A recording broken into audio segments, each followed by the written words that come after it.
Alas 8 na pala ito ng gabi at paalis pala ako dyan, pabiyahe papuntang Pangasinan. First time ko nga dyan mag solo night ride pero may kasama. Inimbay kasi ako ng mga kaibigan, tropa dito sa amin. Pabigat ka lang to. Meron kasi silang okasyon, magpamilya. Ayaw nga sana sumama dyan kaso sinabihan ako libre naman lahat kaya sumama na lang. Te, ayaw mo pa? Sinearch ko nga ito sa Google, nasa 200 plus lang, basic. Kahit pala sa 100 pa. Hambog! Kaya naman pagkabas ko sa amin sa division, dali-dali ako nagpa-full tank ng 100 na kerosene dito sa Caltex. Gusto nyo subukan? Try nyo din magpakarga ng kerosene para kinabukasan sira na. Okay lang sa motor ko na si Whitey kasi Android siya. Pagkatapos ko nga dyan magpa-full tank ng 100 ay nireset ko nga ito yung trip meter para kasi malaman natin kung ilang tinakbo at gaano kalayo at ilan yung gas na kinsumo. Sa Kalasyaw, Pangasinan pala ako pupunta. Ayan, magtanong ka pa kay Pakdulunta ka.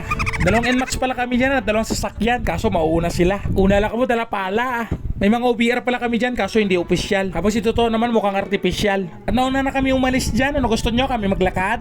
Ang nagpagas nga pala yung tropa natin si Japoy sa Shell dito sa Cubao. Mura daw kasi dito sa amin 67, dito sa Cubao 71. Pagkatapos niya nga maggas na sa Shell, sinabihan ko siya na magretratan kami sa takbuang 50. Kaya naman mabilis namin narating ang monumento na mayalong disgrasya. Takbong chill lang nga kami dyan in safety kaya maya lang nakarating na kami dito sa Bulacan. At himala nga wala kami ganong lubak na daanan pero pag uwi mo mag-ingat ka na lang.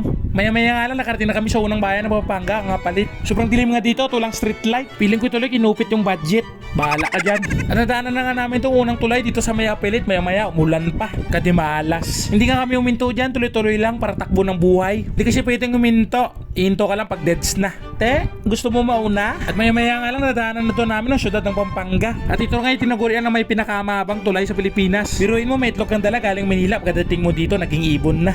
Sa di nga Tagalan, nadaanan na namin to syudad ng Angeles City. At marami daw ditong iabab ng mga ganda. Sa online booking mo makikita. Te, ayaw mo pa? At nadaanan na nga namin to yung maliwanag na tulay na to. Hindi ko alam kung anong pangalan nito. Comment down below na lang pag alam nyo. Ako na nga na video, ako ba mag-adjust? Hindi man nami. Shoutout para kay nila kuya, kumaway pa sa camera, medyo shy type pa. Hindi pa daw sila ready pero next time pwede na. Maya nga lang dumating na kami dito sa Tarlac at nag-stop over muna. Para daw magkape muna ng timpla na Starbucks sa kanto. Kaya walang no choice ako, nag 7-Eleven lang muna. 15 minutes lang nga kami dyan, nag-stop over hanggang nakarating na kami dito sa Santa Ignacia. Sobrang solid ng daan nga dyan, medyo madilim, kailangan mo ng mini driving. Nagtatat pa nga kami dyan, tinakbo namin ng 150 hanggang bumaba sa 80 hanggang nag-100 na.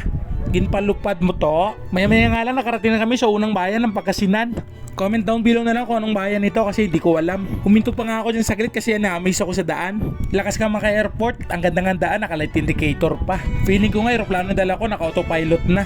Maya lang nagpagas muna kami kasi nag 1 bar na. 183 pa lang tinakbo ko dyan bago nagpakarga. Medyo malalayo pa nga dyan yung Kalasyaw, mga 20 kilometers pa. Maya nga lang nakarating na kami dito sa Kalasyaw at naligaw-ligaw na.